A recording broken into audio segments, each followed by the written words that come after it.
My name is Connie Dow, and I'm happy to be here today to record this interview for one of my favorite stores, Boulder Bookstore. I want to thank Boulder Bookstore for the opportunity to talk about my new book, Tap and Rap, Move and Groove, a picture book published by Free Spirit Publishing. It came out in September 2023, and it's beautifully illustrated by Debbie Palin. Can you give us a very brief synopsis of your book? Tap and Rap, Move and Groove is a series of 14 dance chants with endless variations for each one. The dance chants are essentially creative movement activities with the directions embedded in the rhythmic language of the chant. The gorgeous illustrations show a large, diverse cast of children moving and having lots of fun.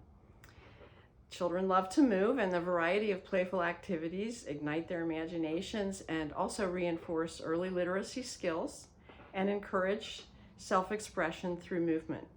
The suggested age range is 3 to 8 years old. But as an aside, I just want to say that I've used these chants on 2-year-olds in library story times, all the way up to 4th graders who are 10 years old, and they've all enjoyed doing the activities in the book. What inspired you to write this book?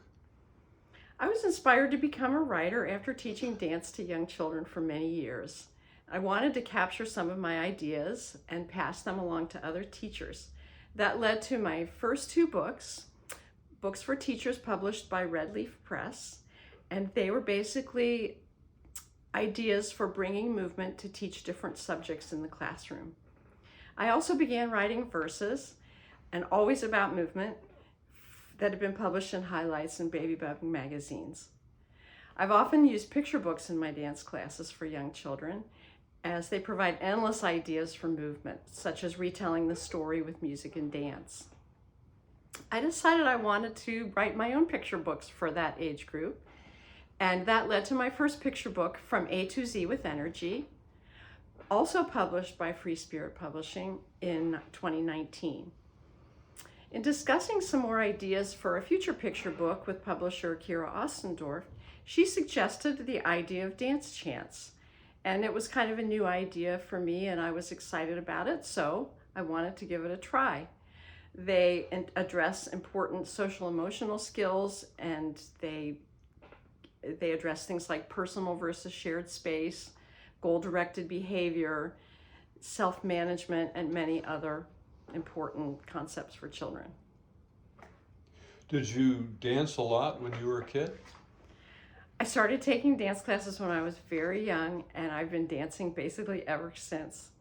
It's always been a really important part of my life, from teaching, performing, training, obviously, teaching all ages and levels of children and adults, presenting workshops, creating community dance events, and now writing about dance.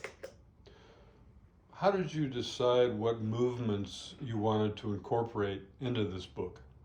I was really excited when the idea of a book of dance chants was presented to me. And Kira Ostendorf gave me a series of parameters that she would like me to try to incorporate into the writing of each chant. She wanted them to be rhythmic, but for the most part non-rhyming with simple words. Social emotional learning opportunities would be infused within the dances. Children interacting together in different ways with a variety of spatial configurations, and child-directed choices and awareness of choices throughout each dance chant activity.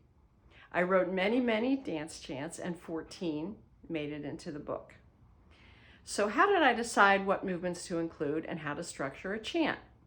First, I started by thinking about some of my favorite activities I've done over the years successfully with young children, and that particular activity would become the essence of the chant. Then I would take the basic steps and put them into a very simple format. Here's an example of how I created a chant. One of the activities in the book is a conga line chant. I've incorporated conga dances in many activities throughout the years, and as I mentioned, I use a lot of picture books in my teaching. One of the books my students and I have enjoyed dancing about is Eric Carle's The Very Hungry Caterpillar. I often end this dance story by doing a caterpillar conga line. When I use it in my classroom, I teach the rhythm, we say it together, clap it together, then we try it in our feet. Then I add something to emphasize the strong fourth beat. It's 1, 2, 3, 4.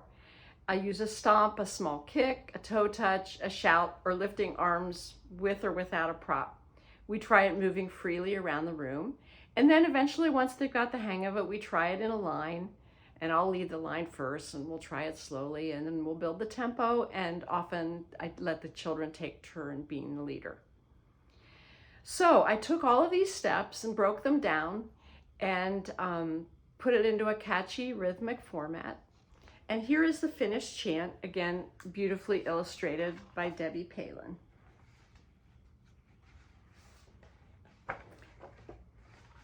Debbie Palin and the designers at Free Spirit definitely took my words and made them dance.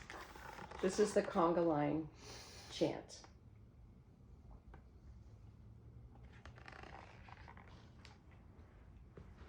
What are some ways adults can enhance the experience of your book? An adult could help to lead the children through the chants. And I've added simple instructions in the book for guiding children through the dance activities that are embedded in the chants. Adults can read the words of the chants, help the children learn the words and the movements, and then continually help them to get more fluent in the words and movement. In addition to the chants, there's a downloadable supplemental section that offers more ideas for expanding and making the chants, making them different, new ideas, new creative ideas for each one. What are a couple of books you've read recently that you really loved? So the picture book I mentioned, Eric Carle's The Very Hungry Caterpillar, is a favorite, and I just read that with my grandson, and he loves it, and it makes me enjoy it even more. A middle grade book, again, that I just finished reading with my granddaughter is Because of Winn-Dixie by Kate DiCamillo, and that's definitely a favorite. And an adult book that I just read is Demon Copperhead by Barbara Kingsolver, who's one of my favorite authors. Is there anything else you want us to know about your book? Yes, I wanted to tell you that my book recently won a Moonbeam Award, a bronze Moonbeam Award in the category of picture books for children ages 4 to 8.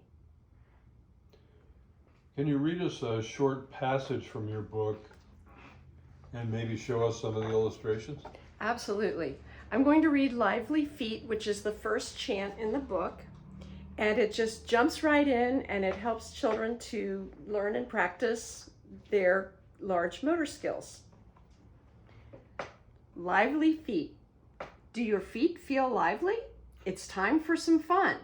Marching feet keep a steady beat. Twirling feet like to turn and spin. Tiptoeing feet like to walk up high. Hopping feet like to bounce around. Sneaking feet are quiet as can be. Sliding feet like to slip and swirl. Jumping feet like to spring and leap. Silly feet have toes that wiggle.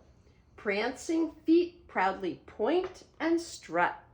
Galloping feet go 1, 2, 3, 1, 2, 3. Tired feet like to stop and rest until they're ready to start again. Thank you, Connie. Thank you.